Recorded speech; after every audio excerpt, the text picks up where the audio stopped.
Isang message, isang click, that's all it takes to start pain for many. Marami sa lahat, the internet isn't a safe space, it's a battlefield. Cyberbullying affects 1 in 3 young people worldwide. It hides in social media posts, PMs, and even online games. The world may seem small, pero ang epekto nito ay devastating, leading to anxiety, depression, and loss of self-worth. Marami ang nagsasuffer in silence, unsure where to turn. A missed school day, a skipped social event, a sleepless night spent questioning your worth.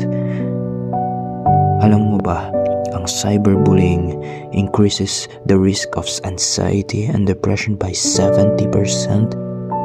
Behind every screen is a real person, hurting in ways we can't see. Pero, it doesn't have to stay this way. Together, kaya nating lumaban. Report the abusive comments, block yung mga bullies, reach out to those who may be suffering at ipaalala mo sa kanila na hindi sila mag-isa. A single act of kindness can outweigh 1,000 hateful words.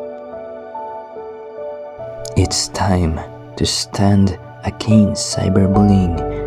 Join the movement, speak up, support others, and create a cyberspace built on kindness.